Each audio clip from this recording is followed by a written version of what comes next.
Hey, in my videos, I express that gays should not have a right. Homosexuals should not have a right to adoption. It is not like heterosexual. It doesn't meet the requirements. Let me explain why. Homosexuals should never be considered for adoption. And they say, well, we get together and we want to have children. You can't have children. You don't have children. Homosexuality does not create children. And they say, well, it's just infertility rate. You do not have an infertility rate. There is no infertility rate related to it.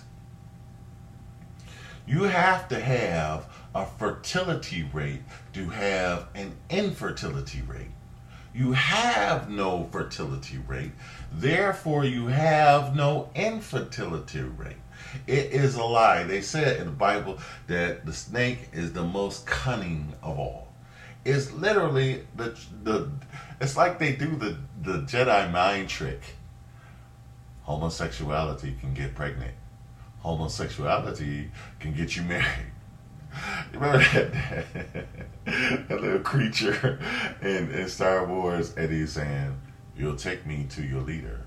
And he says, "What is all this? What is all this?" That's what I like. Look, the Jedi mind trick don't work on me. You got to be weak-minded for the Jedi mind trick to work on you. It's like, just because you lie and say something, it doesn't mean. It's like, this is a frog. And then the snake goes up, is that really a frog? I'm like, yeah, it's really a frog. So anyway, let me prove the point. The problem is lies are so crafty that for a second they throw you off. They make you flip the truth. Here's the truth. This is shit. And somebody says that I have flawed logic, common sense. All right. So my point is, homosexuality is not equal to heterosexuality, so it should never be treated equally. It should never be treated, and it's a lie, it's illogical, and it's the untruth. And my problem is with the truth. That's my problem. I don't care what you do.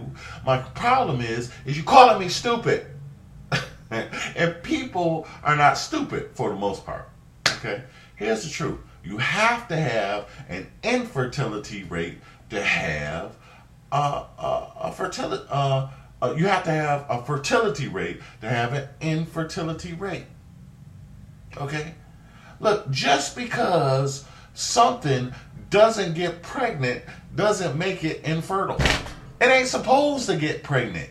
You ain't supposed to have kids because marriage is supposed to be for a man and a woman. You know what? This frog has a kid. It can get pregnant. Okay? It has, this frog has a fertility rate. Okay? Now this happens to be infertile, the actual statue. Okay? But that's not the point. I'm kind of going off. Okay? This camera does not have an infertility rate. Because this camera cannot get pregnant. Okay? I'll stick with me. This pen cannot get pregnant. Okay? So it doesn't have a fertility rate. Does this pen have a fertility rate? It can't get pregnant. Okay? It's not supposed to. Only men and women are supposed to get married. And then this guy has the idiot. This is absurd. I'm not calling him an idiot, but I think this is idiocy to say that procreation is not a part of marriage. Now that's really crazy. Okay, I won't even go there. Okay, so let me continue with the point. Okay, this comb, I don't think I could ever use this. I need to use it, right? This comb cannot get pregnant. I cannot get pregnant. I am a man. Men don't get pregnant. It's not supposed to. Women are supposed to get pregnant. Okay, even if I cut off my balls and get some fake boobs, I still can't get pregnant. I am a man. It's like a bear cannot fly. It's not supposed to fly because it doesn't have wings. Now, if you go and attach some wings on it, then, you know, then it is. But the nature of man, because we have knowledge, is that we'll start to, go against nature. We're the only creatures that can go against God. We can only go against the will of God.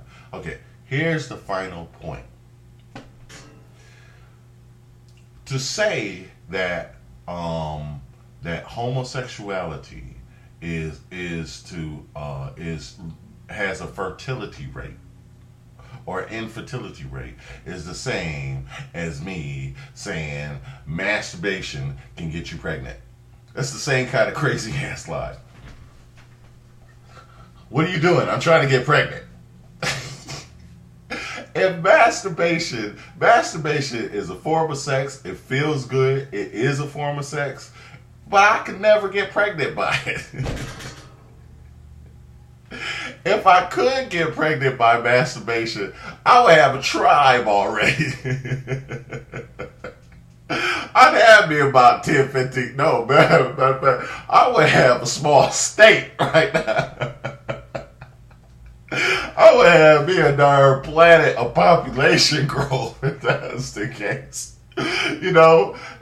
That's why God told Abram is to be fruitful and multiply and got marriage, Adam and Eve. He told them be fruitful and multiply, and why he said that you'll have more children than the stars up in the sky. Because if that was the case, if masturbation could get you pregnant, or homosexuality could get you pregnant, or any other kind of form of sex other than heterosexuality, which is the only thing that is suitable for marriage and keep a track of all of that stuff, and having rights to somebody because you birthed them, they come from you, that's the only reason why you should have rights to anybody's stuff. If you actually make something together with them, really, to tell the truth, the adoption is another personal thing. We'll go into that, but that's a new revelation. I'll go into that later. But if masturbation could get you stated, I'd be like Abraham. I'd have a whole galaxy of kids like stars in the sky. How old am I? I became an adolescent at 15 years old. It's not suitable. It's not suitable. And again, there are some faux pas, to ever compare man and a woman, mother and a father to a child. When I was a little kid, I used to pee in the bed, and some people had that problem, right? Some kids had that problem. And I peed in the bed until I started getting erections. Then all of a sudden, peeing in the bed stopped. So I used to be embarrassed. I say you should have some shame. I used to be embarrassed because I would pee in bed. I would hide my underwear. My mom would look for it, and she would say something to me every now and then. But she understood. She tried to wake me up and go to bed. No, it wouldn't help. Not until I got erections, and then at that point, she didn't say nothing else. And then that's when my father would have to step in and he'd say, go take a pee. So now I still wake up in the morning, instead of being embarrassed because my underwear is wet, I'd be embarrassed because they stick it out like that. You can't win with sex, it's just, you need to have certain things. A man should leave his woman, his mother and father, and cling to his wife, because she can handle it at that point, what happens when a child, a 13-year-old who all of a sudden wakes up around two daddies with an erection? What do they say to them? I don't think it's suitable. I think the energy, the way my mom reacted and the way my dad reacted was like, night and day. Two different, the sun and the moon. It was literally having two parents is having too much sun. It's like having two sons. And literally having two moms is like having two moons. It's just the wrong kind of energy for a child. Now, that's not circumstantial, and I'm saying in circumstantial, when somebody gets pregnant and then they choose to sin and have a homosexual relationship, is their business. What they get from it is what they deserve. You know, the problem is the pride in saying, God, you gave me a penis, you did this wrong. That's a level of arrogance I hope I never get. I'm black and I'm proud, but never as a black person have I ever said, Lord, y'all get my ass beat by white folks. You did this wrong. I ain't never wish I was anything other than the color God gave me. Regardless of my situation. And so for you to compare, for anybody to compare, being discontent with their sexuality, that's a great humbleness. A great humbleness that black people have lived with. We are some humble, people to take a beating every day and to be persecuted because of the color of your skin, and to say, I still don't want to be different. I'm still happy the way I'm made, and I'm satisfied with it, even though things are not the way I want it to be. God bless you all. I love you all. I'm going to go get some fish. I love you all. I really do. I love you. And I'm saying this because I love you. Just because you want to do something, don't make it right. Learn to be humble and trust God. He has a solution for you. Really. He has a solution for every single one of us. And I still need some help. So, praise God.